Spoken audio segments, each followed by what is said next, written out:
The Red Raiders head into the second scrimmage of fall camp with a few position battles still on the docket, most notably at star, right tackle, and, well, who could be the starting kicker for the Red Raiders this season, as well as some other positions to watch as the Red Raiders head into the most pivotal season in program history.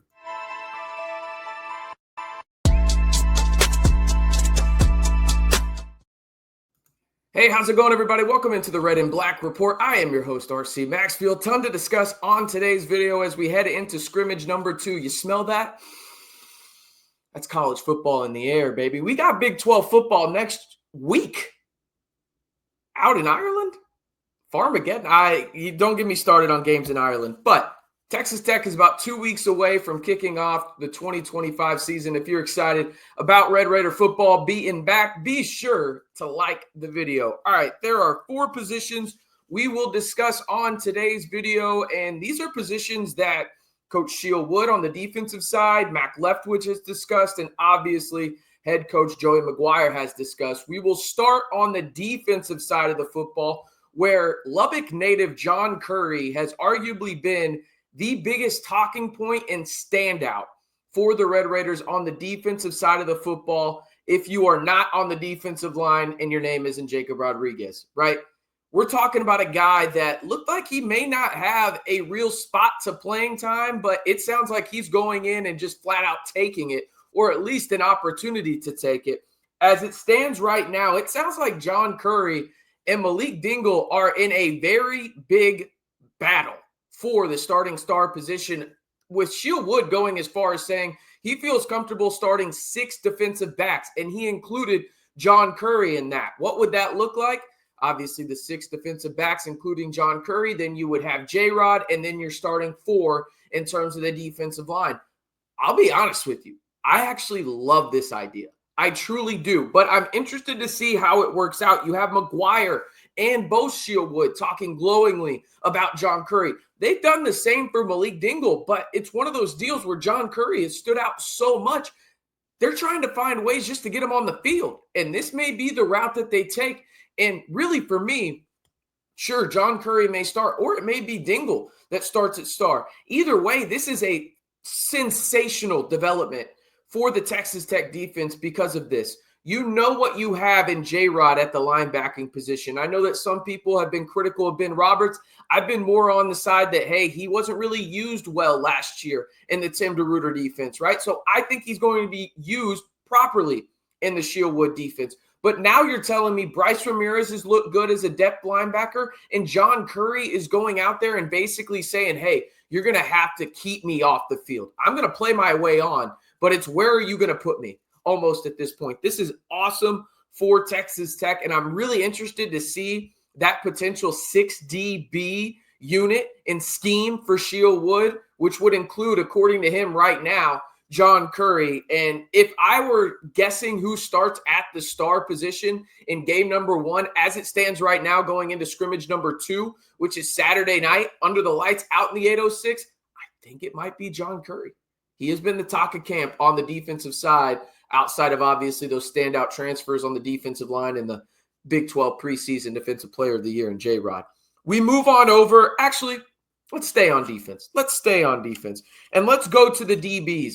Donta Balfour and Bryce Pollock.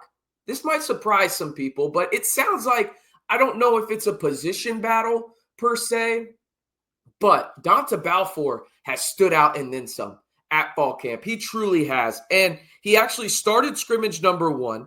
Bryce Pollock has been good according to the coaches, but it seems like this is more of a positive development for the depth of the secondary for Texas Tech. Amir Boyd, the UTEP transfer, has gotten a lot of love from Coach Perry on special teams, but also Coach McGuire in terms of how he stood out specifically in red zone sets. It sounds like he will be the backup for Mo Horn on that side of the field. But Donta Balfour, a guy that started his career as a 4-star recruit in Chapel Hill for the Tar Heels there of North Carolina, then transferred to the G5 ranks and played at UNC Charlotte for the 49ers, and now is back up in the P4 ranks at Texas Tech, obviously, for his final year of eligibility at the college level. He's putting it up there, right, with the guy that in Bryce Pollock was a top 10 corner in the SEC last year, according to PFF, Pro Football Focus in a multitude of their measurements in terms of grading out players, right? So I think personally, Bryce Pollock is going to be the starting corner for the Red Raiders opposite of Mo Horn.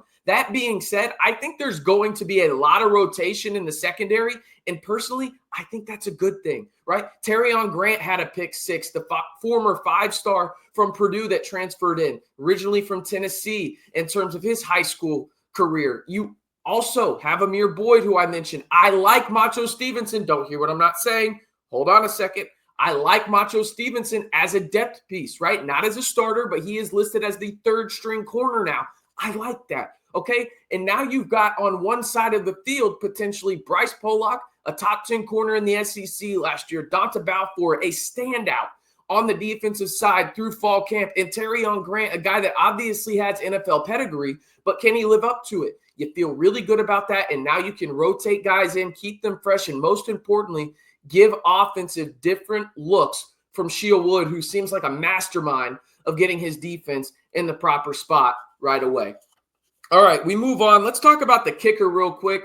Upton Belafonte and then Stone Harrington. It sounds like both have been really good, according to Coach Joey McGuire, but he did mention that he wants one guy to win this job. It was funny.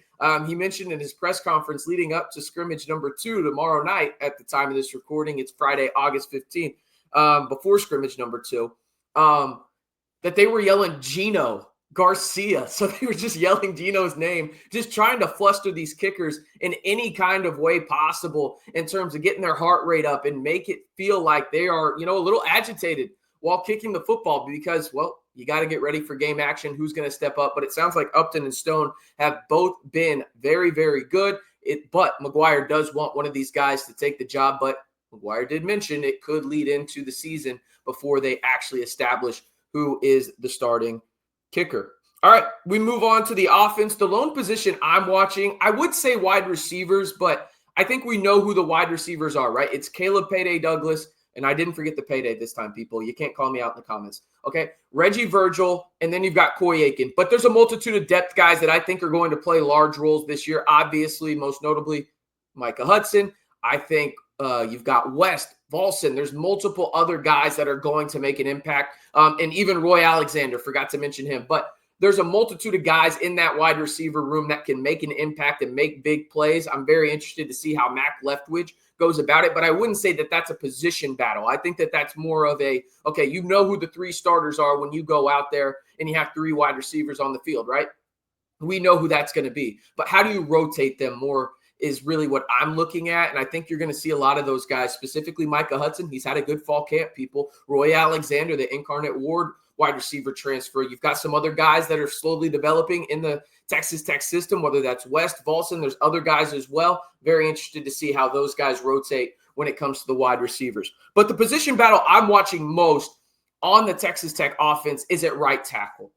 You have Hunter Zambrano, a guy that was the first commitment in his historic transfer portal class for the Red Raiders from Illinois State, missed last season due to injury, was slow to get to fall camp in terms of actually participating due to injury, right? But he was back this past week, and Joey McGuire said he looked phenomenal at the right tackle spot, but he's going up against Jacob Ponton, a guy that has gotten numerous first-team reps through spring and fall camp, and these coaches have raved about him. I truly believe this is going to come down to who has earned this position.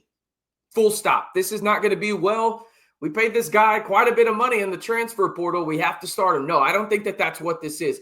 Jacob Ponton has a real chance to go in and steal this right tackle position, a position that, truth be told, I did not think was up for grabs. I thought this was going to be Hunter Zambrano's. Full stop. It does not feel that way now. I think this is going to truly be a position battle till the final week leading up into actual game prep for University of Arkansas Pine Bluff, where the Red Raiders play on August 30th. Can you believe it? Just over 2 weeks away when this video is released on Friday, August 15th. I'm excited as hell. But Zambrano came back from injury. He looked great, according to Joey McGuire. As I mentioned, Ponton has looked good all camp long, whether that's in the spring or the fall. I truly believe, like I just said, this is going to come down to who earns this job. It's not going to come down to the dollars involved. It's going to come down to the talent. And I'm very interested to see. And honestly, I'll say this. if Jacob Ponton wins this job, which I think is well within the range of possibilities here, we need to be giving Clay McGuire a ton of credit, because there was numerous discussions over the past, really, Joey McGuire tenure, the first 2 years, right? Why aren't these guys getting developed in terms of the offensive line? What's taking them so long, right? Like, why aren't these young guys making an impact or developing at the rate that I think a lot of people expected? Jacob Ponton is a guy that's young. He's coming in and trying to take a spot from a guy that is viewed as an NFL caliber tackle. If Jacob Ponton wins this job, that is a monumental development for Texas Tech football and a gold star opportunity for Clay McGuire in terms of the development. And you've got Danny Sills as well. There's multiple other guys that have stood out in terms of young offensive linemen. I think that that's a discussion point that a lot of people aren't having right now, the job Clay McGuire has done in terms of the development of some of these younger guys. Now, that doesn't mean that you didn't need to go out, and supplement some of these older guys on the offensive line, Howard Sampson, Jados, right? Like, still need to do that if you were Texas Tech. But these guys are starting to compete with some of these, NFL caliber talents, and that's something to be said for Clay McGuire. But again, the positions to watch in terms of position battles heading into scrimmage number 2, which is set for Saturday night under the lights at Jones AT&T Stadium out in Lubbock, Texas, is the star position, John Curry, Malik Dingle. Maybe they have A.J. McCarty in there as well, but those are the 2 names I'm watching most. Right tackle position, Jacob Ponton and Hunter Zambrano. At the kicker spot, you've got Upton Belafonte and Stone Harrington. And then at DB, opposite of Mo Horn, Dante Balfour and Bryce Pollock. Although on the DB side, I think it's going to be Bryce Pollock that starts, but Dante Balfour is going to get a lot of run in that Texas Tech secondary. All right, that's going to do it for today's video. Appreciate y'all tuning in. If you haven't already, be sure to like the video and hit that subscribe button for 100% free Texas Tech content all year long, whether it's on the gridiron or the hardwood. We've got you covered right here on the largest group of Texas Tech fans on YouTube, in the Red and Black Report. Appreciate y'all tuning in. Oh, I'm getting antsy. It's almost football time. Let those damn tortillas fly as well, students. Let them fly. Don't let the Big 12 put that bullshit rule in there. Let them fly, damn it. All right. I'm RC Maxfield. Appreciate y'all tuning in. And as always, stay safe and Recom Tech.